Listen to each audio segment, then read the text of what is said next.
Hey everybody, how y'all doing? What's going on? This is Jamal Bird again from EBO, and I'm back here for EBO Live on a Monday evening at 9 o'clock. I'm so glad that you're here to join me.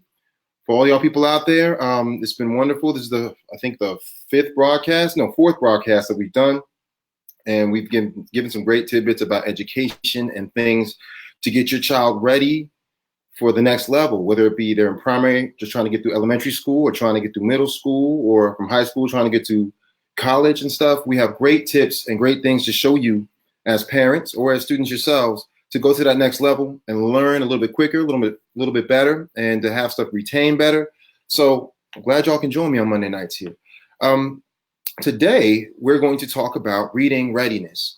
We get a lot of students here at EBO where it's just difficult for them to learn how to read, especially in the primary levels, that pre-K, kindergarten, first grade level, where they're trying to learn different things. They're trying to learn how to read and different vocabulary words and sight words and things of that nature. So what we have is some tips. What I have is some tips for you, reading readiness, to kind of get them ready to tackle reading skills. And also, I have stuff for advanced readers, those who are in, say, elementary, middle school, high school, some things that you can give to them to kind of get them to read. I know that reading right now is not a very fun thing for many students. They're not readers. We're losing readers.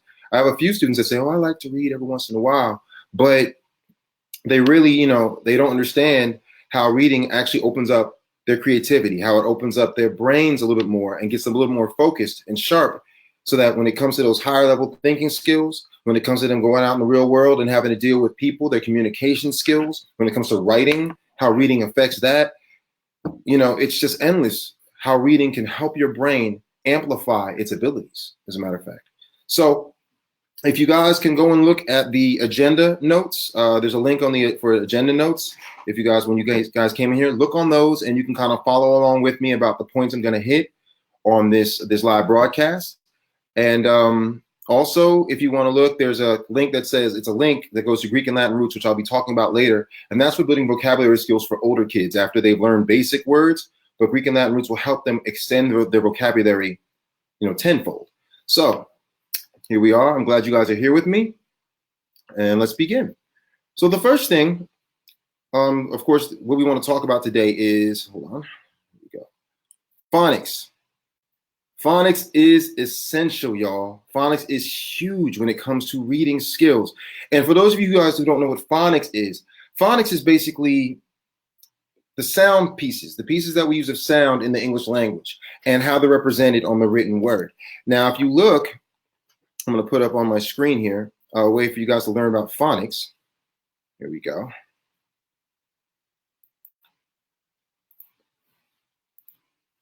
All right. So looking at phonics, as you can see here, we have different letters, like the letter A. And we know that A has two sounds to it. A, we have long A, which is pronounced A, and short A, which is pronounced ah. So if you have long A, as in game, we know that if there's an E at the end of the word, that the A is long, game. But if we have words like cat, where there is no E at the end of the word, then this becomes a short sound, ah, for cat. Now, this is just a small example of what phonics is by teaching the different sounds that letters have when they're arranged in words. That gets a child to learn not only to just read a sight word, but if I give them another word, say, I don't know, like flame, they can look at it and say, hey, this is built and it has the same sound, AME, aim at the end. And then if I teach them the blend, FL, that has the sound fl, they can put fl, aim, and get the word flame. They may have never seen this word before, but because they know the sounds that the pieces make, they're able to learn brand new words or see words without fumbling over them because they've never saw them in their sight words before. And that's kind of the advantage that phonics gives to students who know phonics. My 6-year-old, we taught him phonics at a very early age. He learned, he had his sight words, but he learned phonics. So now he's able to read, I've seen him go over, and he's a first grader.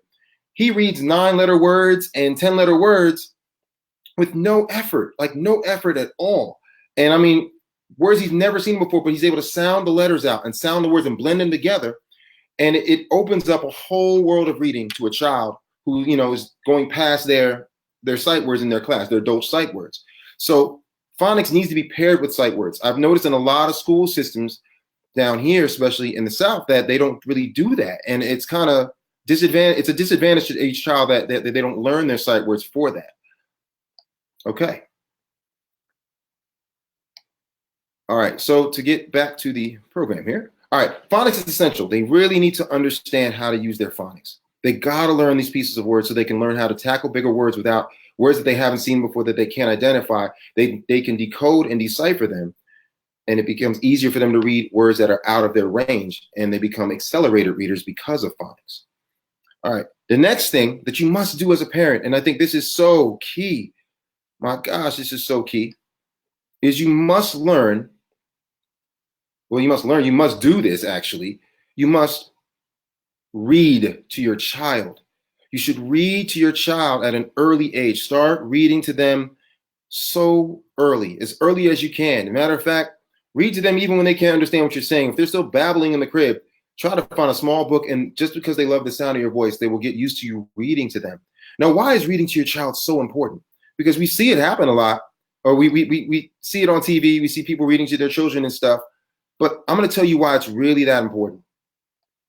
Reading to your child, first of all, what people don't really understand about reading is that it's attached to your listening skills.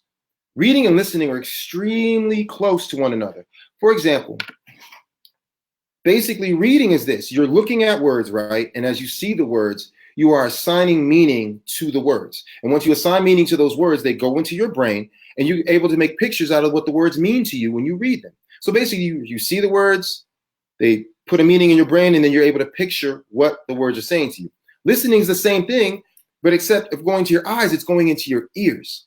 So what it is that you hear the words, you assign meaning to them, and then you're actually, creating a picture of what you hear.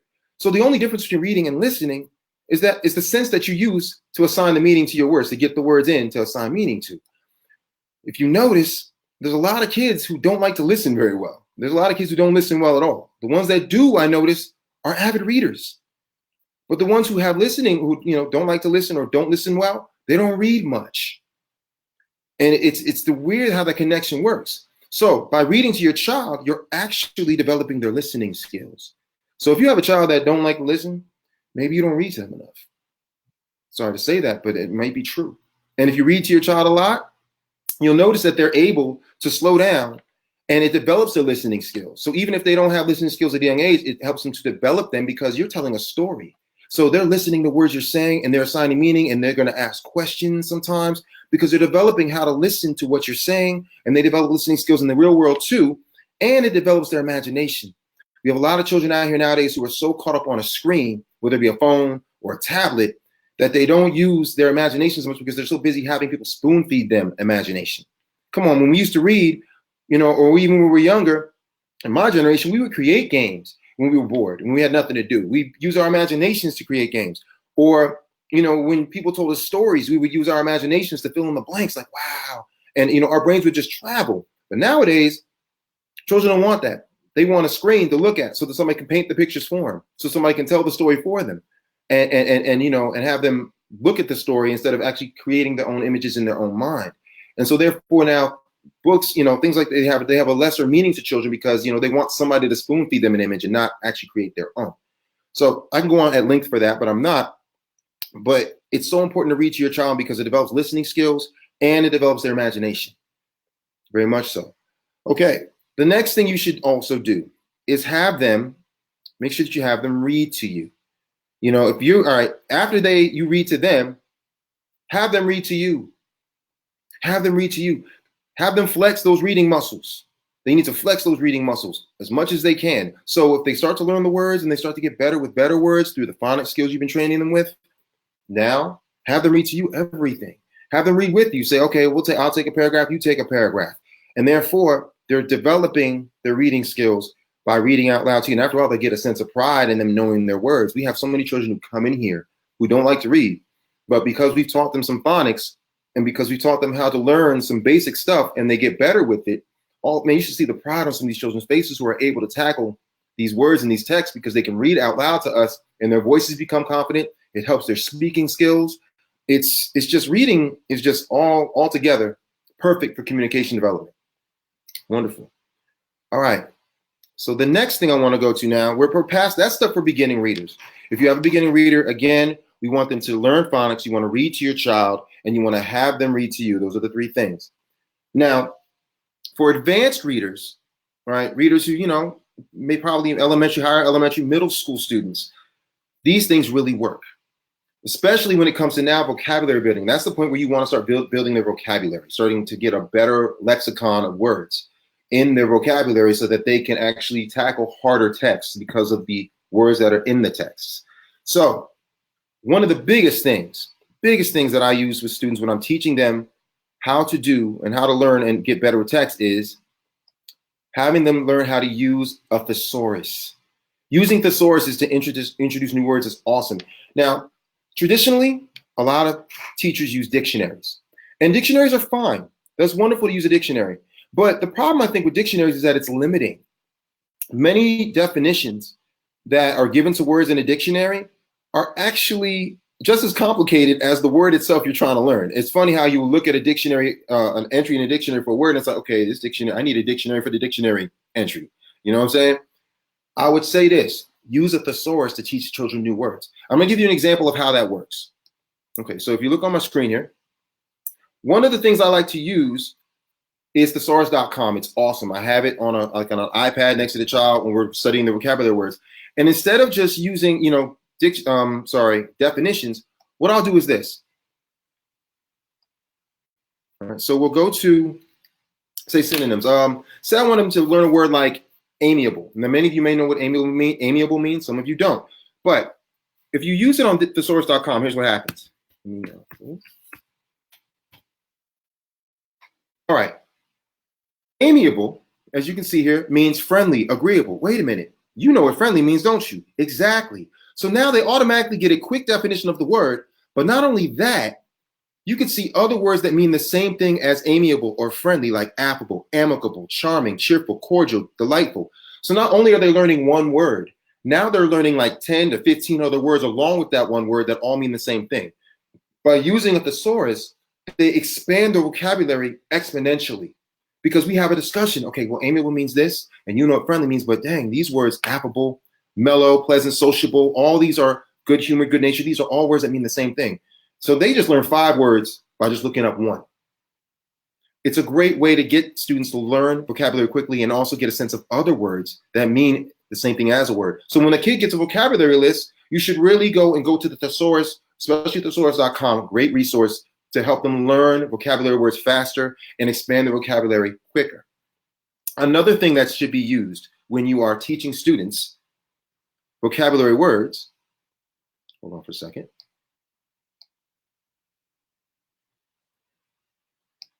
Another thing that should be used is Greek and Latin roots. I cannot stress this enough, how Greek and Latin roots are the cornerstones of learning a good vocabulary. I was fortunate enough in my schooling that I went to that they started teaching us these in 8th grade, and we learned them all through high school. And when you get to those harder words, like those medical words or those mathematical terms or those scientific terms or terms that have to do with just anything that, just big words, Greek and Latin roots are just key. And if you look at the link that I attached to this video, to this live video, the link, you will see I have a whole list of Greek and Latin roots. They're like 16 pages worth of them. Download them, give them to your children, learn some yourself, and you will see by using them correctly, you will expand your vocabulary exponentially. I'd like to give you an example here of how to do Greek and Latin roots and how to use them properly. So let me pull up the screen here. All right, so with Greek and Latin roots, I'm gonna write a word up here that not many people know the meaning to, but if you kind of know your Greek and Latin roots, you can kind of get it. Excuse my handwriting here.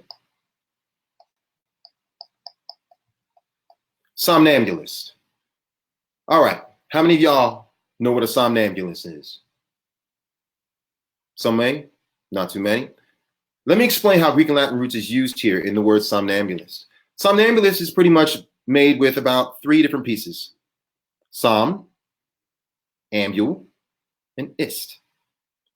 If you know anything about Greek and Latin roots, you know that som means sleep. Anything with the word som in it means to sleep. Ambul has to do with movement, to move, like ambulance, where you're moving, people who are in danger or in emergency, movement. Ambul also means to amble. If you amble, it means you walk. So ambul. Oh, sorry. Amble means to walk.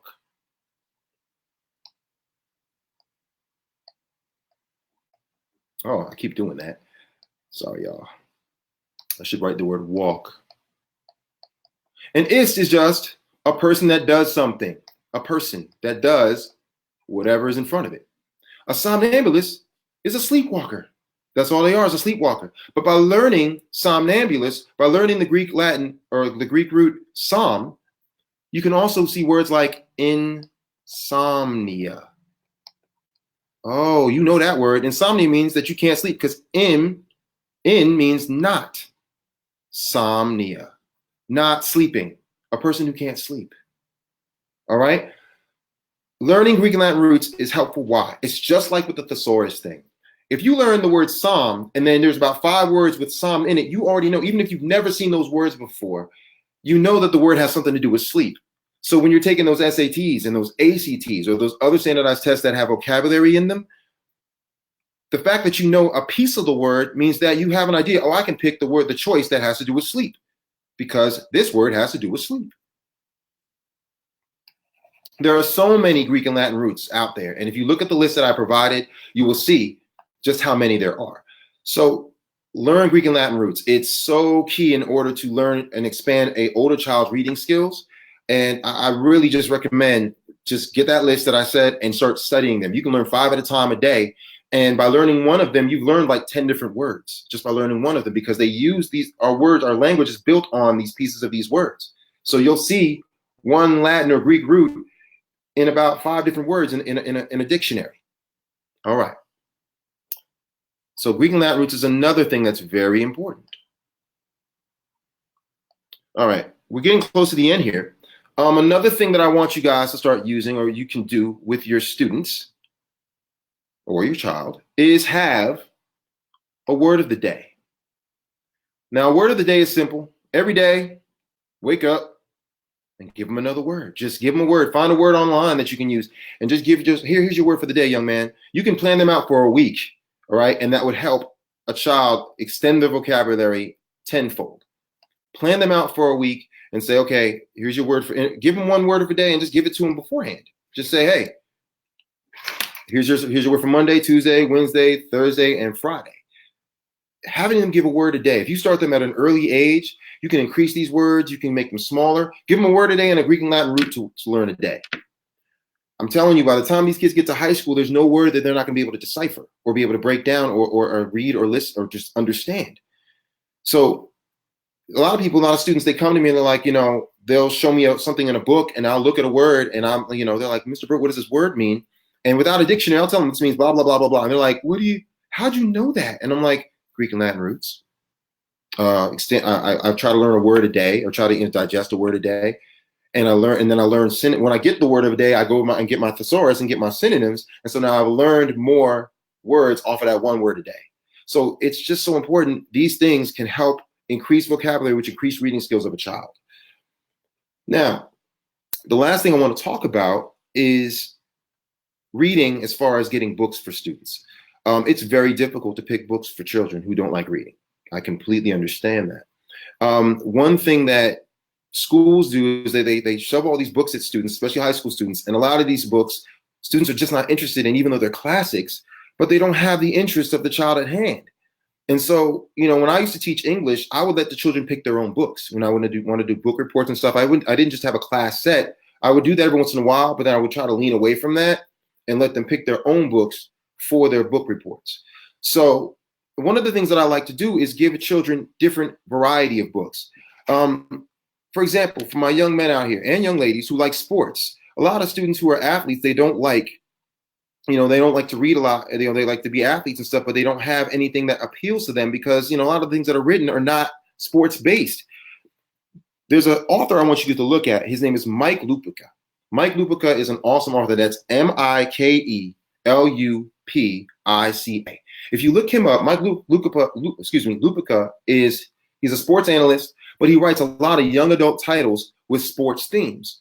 One book, I forgot the name of it, I think it's Heat, where the main character is a pitcher for a baseball team. And the majority of the book is him learning how to deal with being a pitcher in his personal life, you know, in high school or middle school, and just from the perspective of an athlete. And it's awesome because I've given Mike Lupica's books to many students who are athletes who play baseball. He has books for baseball, basketball, football. And these kids, they hate reading, but they love his books. They love his books. You know, there was another, I think there was a book called The Underdogs. It was about a football team that was basically, you know, the underdogs of a football team. But by the end of the book, they ended up overcoming a lot of the obstacles on the team through teamwork and through playing on the field and things they learned from playing on the field with each other. And I'm sitting there like, wow. You know, when I give that book to a football player or a kid who plays football, they love the book because they understand it because they're living that. So you can get kids to read, and it's not just books that are centered around sports. They got books that center around video games. They have books that are for foodies, for kids who like food, narratives that are written around food. It's awesome how some of the main characters can be food, and they go on adventures and stuff.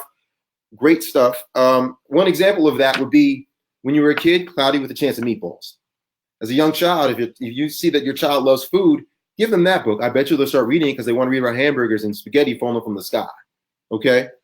If you have a child that's into forensics, you know, back in the days, we had a lot of kids who were into CSI and into, you know, other forensic shows. Get them detective stories. Why wouldn't you do that? Where they put together clues that they see around the way. Oh, my son loves, my students, they love comic books. They love comic books. They have Batman detective stories.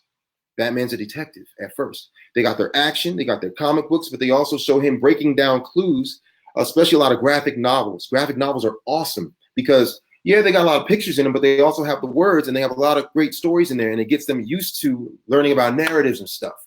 So there are so many different ways you can get a child to read, you know, not just from straight novel books. Get magazines that are in their interests, the video gaming magazines about music, magazines about fashion. Come on, for the girls and the boys who like fashion out here. They got so many magazines about fashion. So why aren't you buying them magazines to read and tell them, read the article about this? If you hear a child talking about something one day, go find an article online and give it to them. Have them read about it since they have an interest in it. You know, there's so many ways to get a child to read who don't like reading. Children who don't like reading, you can give them things off the internet or buy magazines for them, and they'll do great with that. All right, so reading readiness, enhancing the chances of reading success is what this was about. And there's so much more I can go on, but, you know, I don't want to bore you guys to tears. So I really appreciate you guys tuning in and understanding. Please download for the links that I have about the stuff that I said. Catch me next week at 9 o'clock on Mondays, and we're going to talk about some more topics and issues. I don't have the topic just yet, but I'll make sure I post it to you guys. I have it. I just forgot the sequence. My brain is moving too quickly sometimes. That's just how it is. Hit me up, you guys. It's j.burt@ebotutoring.com. That's j.burt@ebotutoring.com. And you can inbox me, ask me questions. If you guys got questions down here, what's going on? Anybody? Any questions for me on the live comments? I'd definitely like to answer. Okay, nobody? Okay. All right. Well, again, just hit me up in my inbox and I'll give you some more tips and things that you need. Don't forget the hashtag LearnGrowEBO. If you guys really want to know more about what we do here, go on any social media network, Instagram especially, or Facebook, and type in LearnGrowEBO as a hashtag, and you'll see pictures and videos of me interviewing my students and just a day in the life of EBO and just pictures of us being there and showing how kids are achieving nowadays. Do not believe the hype that students are not doing well in school. There are many students who are doing well in school. We don't get just students who are messing up. We get students who are doing and overachieving, and we just make sure that we enhance them. Okay? We have a lot of kids who are still getting scholarships out here. Don't believe that kids are not trying to go to school anymore. Now, I do read statistics, and they do say that a lot of kids are trying to also go into trade schools as nowadays, and some in the military, that's fine. But college is still a viable option, and you can still get money to go if you take care of this academic side. You can still get your money. All right, y'all. Once again, good to talk to y'all. Hashtag LearnGrowEBO. This is Jamal Burt signing off. Take care.